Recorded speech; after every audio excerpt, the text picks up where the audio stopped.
Hey, what's up? Welcome to Ohio Real Estate. Thanks for tuning in. Today, I'm going to show you the number one reason why home prices have not crashed in 2023. In fact, according to Redfin, the median price for a house in the United States went from $400,000 in October of 2022 to $414,000 in October of 2023, a $14,000 increase. Clearly, not crashing. And today I'm going to show you why home prices are not crashing. Why is this happening? But first, my name is Jason Ferrier. I'm a real estate agent in Ohio with Kiger Realty, and I put a ton of effort into these videos. So please do me a favor, hit the like button and consider subscribing for future videos. Lastly, if you need to buy or sell a house in Ohio, give me a shout. I'd love to help. To show you why home prices have not crashed in 2023, I'm using two maps published by Resi Club Analytics. I'd check them out if I were you. They have awesome real estate information. They're a brand new website, and you can get tons of data on your local and national real estate market. Check them out. Okay, so the first map we're looking at shows the year-over-year price increase or decrease for major metros across the United States. And I believe Resi Club pulled this information from Zillow data, from Zillow home price data. This map shows the prices and if they've increased year over year depending on the metro. And it's interactive and a fantastic way to look at data. So the first one we'll look at is Austin, Texas.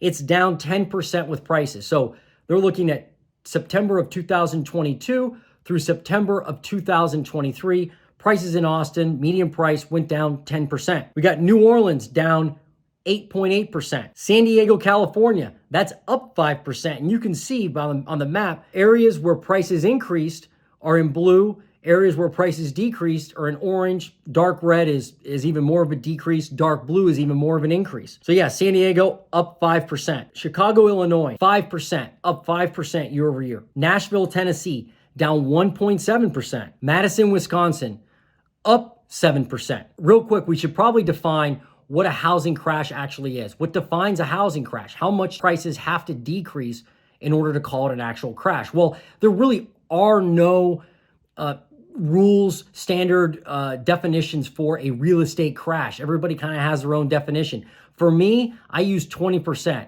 If house prices decrease 20% in a metro, I'd consider that a crash. You can see by this map, there are no areas of the United States that have decreased year over year 20%. In fact, there's only one that's down 10% or more, and that's Austin.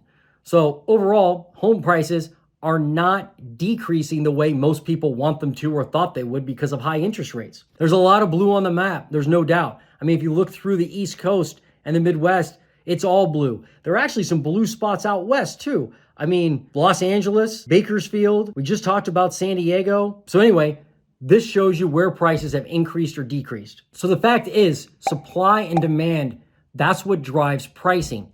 It's boring, I know that. It doesn't grab headlines. It's not something you can really, be mad at. You can't be mad at supply and demand necessarily like you could be with institutional investors or evil realtors. But I mean, I hate to say it, that is what drives the pricing. And it's just simple economics. A lot of people want to discount that or maybe basically say, hey, there's got to be, there's other factors that I can be angry at. But in reality, it's supply and demand. So how has supply really been since 2019? Well, it's dismal. Nationally, it's down about 40% since 2019. So there are 40% less homes available today than there was pre-pandemic. And I mean, that's a big chunk, right? So if you have just break it down to 10 houses, if you had a neighborhood with 10 houses in 2019 available for sale, now you only have 6 houses available. And if you have 8 buyers or even 6 buyers, the chances of those prices decreasing, not very good. The chances of those staying the same or increasing, pretty good. Conversely, if you had 15 houses all of a sudden for sale, where you normally have 10, there's a lot more choices for buyers. Prices can easily come down because there's more competition for the sellers. Just simple math, folks. And let me show you what I mean by looking at this data and this map. So on this map, this actually is this is broken down by county, not metro. So I had to do some Googling to find out, hey, what county is Austin in, for instance? All right, so Austin, Texas, which is Travis County, Texas, it's up 31% since 2019 in inventory. 31% more homes for sale than there was all the way back in 2019. And the price is down 10%. So down 10% in prices, up 31% in inventory. Let's look at Nashville, Tennessee, which is actually Davidson County. It's up 8.5% in inventory since 2019, and it's down 1.7% in prices. Dane County, Wisconsin, which is actually Madison, Wisconsin, from a metro standpoint, they're up 7% in prices and down 55% in inventory. So the first two we looked at in Austin and Nashville, the inventory was up compared to 2019 and prices were down. In Wisconsin, in Madison, prices are up and inventory is way down compared to 2019. All right, next one, let's look at Cook County, Illinois, which is Chicago, down 55% in inventory, but up 5% in prices. San Diego, California, 55% decrease in inventory, and they're actually up 5% in prices. Sacramento, California, which is Sacramento County, makes it easy out there, down 44% in inventory and up, actually, they're down 2.3%. An anomaly. So there are anomalies, obviously. Down 2.3% in prices, but they're also down 44% in inventory. And because this is Ohio real estate, I'm going to talk about Ohio also. So we've got Franklin County, which is Columbus, Ohio. It's down 37.6% in inventory since 2019 and up 4.5% in prices. Cincinnati, Ohio, down 49% in inventory, but up 5.5% in prices. Cleveland, down 49% in inventory and up 5.3% in prices. Notice a pattern? Pretty easy to see, right? So there you have it. I looked at two maps. One map showed prices, one map showed inventory. And there's no doubt there's a clear correlation between the two. Again, when inventory is low, prices are going to be sticky or go up. When inventory is high, prices have a much better chance of going down. Now, it's not altruistic, meaning there are certain areas of the country, like we saw with Sacramento, that buck the trend. You're going to see that, and real estate is hyper-local. What can you do with this information? Well, you can easily look at information like this and understand, hey, where are prices likely to come down?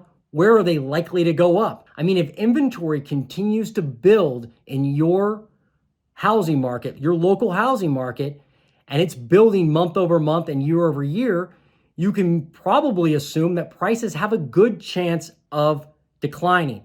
Do they always decline? No. And you got to pay special attention to the price point, because a lot of the areas of the country where inventory is increasing, they're mainly in more expensive houses, houses priced over the median. Affordable houses are still hard to get. So when you're looking at your data for your local market, I would encourage you to break it down by price point. That is a big plus and a big advantage. And you can get this information by going to a website like Resi Club, or maybe get with a local realtor in your market who can pull active inventory and break it down by price point for you. Breaking it down by price point is very important. Don't forget that. So that's all I had today. I hope this information was valuable. Again, please consider subscribing, hit the like button. Call me if you need help with real estate in Ohio. Hope you have an awesome day. I'll see you next time.